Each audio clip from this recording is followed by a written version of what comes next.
अस्सलाम वालेकुम स्टूडेंट्स, आपको पता है हमने टॉट सीरीज स्टार्ट की है। अब इसमें क्वेश्चन नंबर 5 है हमारा, जो कि बात करता है डिस्चार्ज ऑफ टॉट की।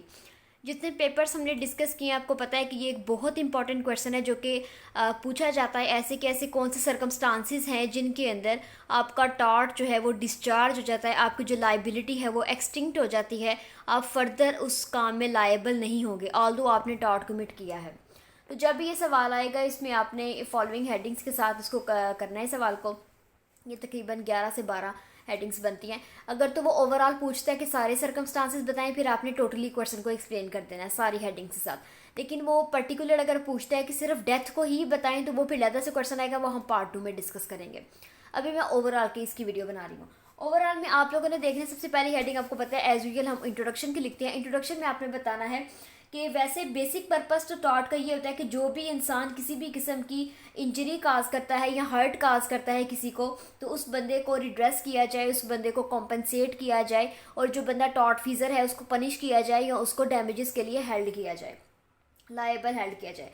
लेकिन कुछ ऐसी कंडीशंस होती हैं जिनके अंदर आल्दो टॉट कमिट हुआ है लेकिन आपके पास कोई भी रेमेडी अवेलेबल नहीं होती।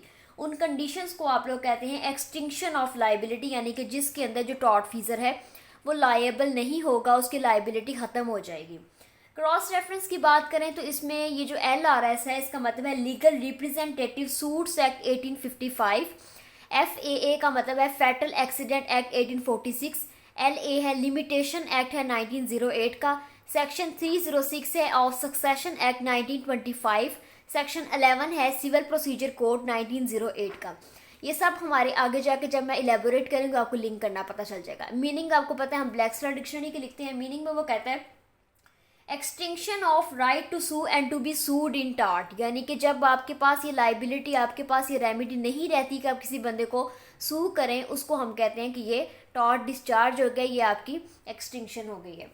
उसके बाद हम लोगों ने बात करनी है कि कौन सा ऐसा मैगजिम है जिसकी वायोलेशन में आपका टॉट जो है वो डिस्चार्ज होता है। तो आपका जो मैगजिम हमने पढ़ा था रेमेडीज में, उबी जस्ट ईबी रेमेडियम, यानी कि where there is a wrong there is a remedy. तो इस डैमेज की, इस मैगजिम की जब वायोलेशन की जाती है, इस मैगजिम की जो एक्सेप्शंस हैं उनके अंदर आपका डिस्चार्ज ऑफ टॉट, यानी कि वैसे तो नेचुरल ये है कि आपके अंदर टॉट अगर कमिट हुआ है तो आपके पास रेमेडी होगी क्योंकि रॉन्ग कमिट हुआ है। लेकिन वो डिस्चार्ज ऑफ टॉट में आपके इस मैगजिम की एक्सेप्शन है जिसके अंदर टॉट कमिट भी हुआ है लेकिन फिर भी रेमेडी अवेलेबल नहीं है।